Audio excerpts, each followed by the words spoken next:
जंगल में बहुत तेज गर्मी पड़ रही थी। पक्षियों को खाने का भोजन और पीने का पानी कहीं नहीं मिल रहा था। सारे पक्षी भीषण गर्मी से बहुत ज़्यादा परेशान थे। उसी जंगल में 3 दोस्त रहते थे जिसका नाम रानू, कालू और बंटी कबूतर था। वो बहुत ही अच्छे दोस्त थे। एक दिन वो तीनों एक पेड़ पर बैठकर बात कर रहे थे।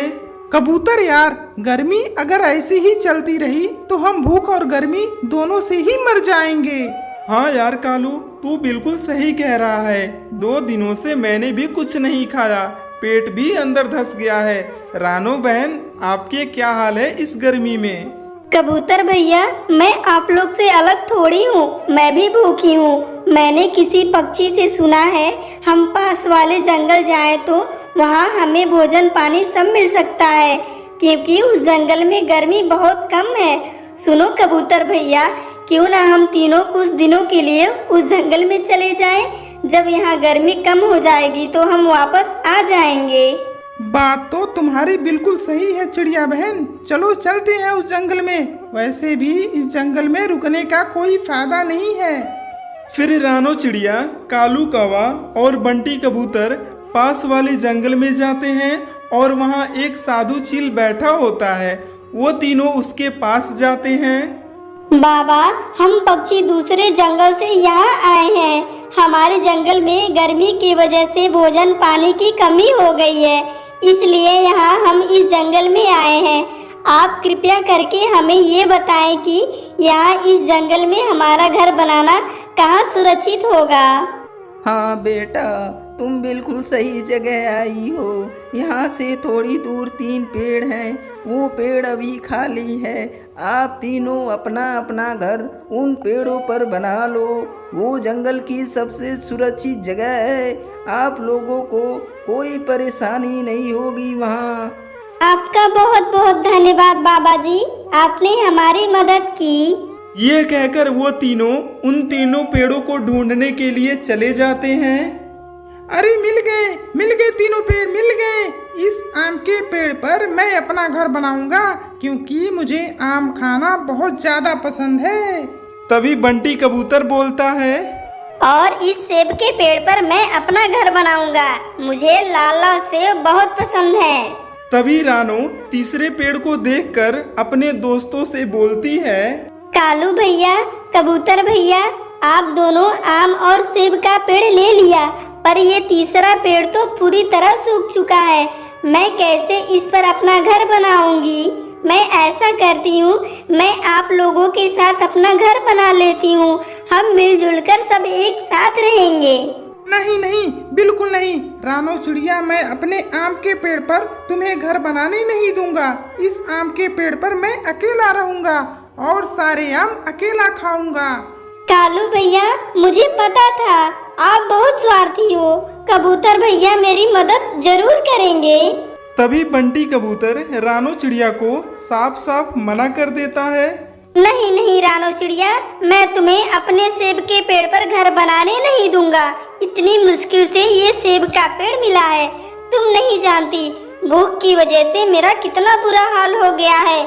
मैं अब इन लाल लाल सेब को खाकर मैं अपना पेट भरूंगा।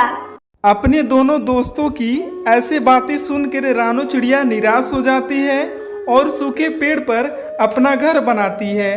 घर बनाते बनाते रानो चिड़िया को शाम हो गई। उसे भूख भी लगने लगी, लेकिन उसके पास खाने के लिए कुछ भी नहीं था। अब मैं क्या करूं? रात होने वाली है, भूख भी लगी है। मैं ऐसा करती हूँ, कालू भैया से थोड़े आम मांग लेती हूँ। कालू भैया, अरे ओ कालू भैया, मुझे भूख लगी है, एक आम मुझे दे दीजिए।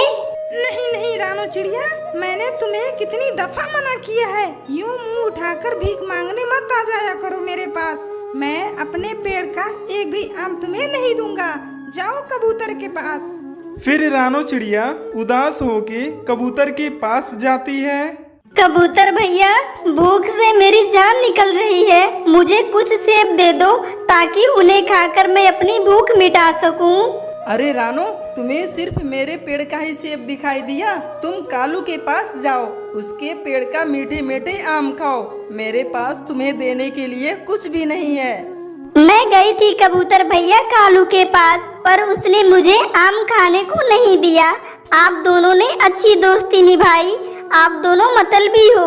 आज से हमारी दोस्ती खत्म। मैंने तो आपको अपना भाई माना था, लेकिन आप मुश्किल समय में आप दोनों ने मुंह मोड़ लिया। ये आप दोनों ने अच्छा नहीं किया। फिर रानो चिड़िया भूखे पेट सो जाती है। अगले दिन रानो चिड़िया सूखे पेड़ में नदी से पानी लाकर डालने लगी। कबूतर यार देख तो रानो चिड़िया पागल हो गई है, सूखे पेड़ में पानी डाल रही है। यार कालू, मुझे तो लगता है रानो चिड़िया भूख से पागल हो गई है। इसे लगता है ये सूखे पेड़ इसे खाने को फल देगा। पागल है ये पागल, अपना समय बर्बाद कर रही है। रानो चिड़िया उन दोनों की बातें सुनती रहती है। पानी डालने के बाद रानो भोजन ढूंढने के लिए चली जाती है। समय गुजरने लगा। 1 महीना, 2 महीना, पूरे 6 महीने बीत गए। एक दिन रानो चिड़िया ने देखा सूखे पेड़ से पत्तियां निकलने लगी। इधर कालू और कबूतर केवल फल खाते, लेकिन अपने पेड़ की देखभाल नहीं करते थे। वो अपने पेड़ में पानी भी नहीं डालते, केवल उसका फल तोड़कर खाते रहे, जिस वजह से आम और सेब का पेड़ सूखने लगा। एक दिन जब रानो चिड़िया सुबह सोकर उठी तो उसकी खुशी का ठिकाना ना रहा। जब उसने देखा सूखे पेड़ पर लाल लाल अनार लगे हुए थे। रानो चिड़िया अपने पेड़ पर लगे मीठे मीठे अनार खाती और अपने घर में आराम से रहती। उसे भोजन ढूंढने अब दूर नहीं जाना पड़ता था। धीरे धीरे आम और सेब का पेड़ सूख गया। एक दिन जंगल में एक लकड़हारा आया और दोनों सूखे पेड़ों को काट कर ले गया। ये देखकर दोनों दोस्त बहुत उदास हो गए।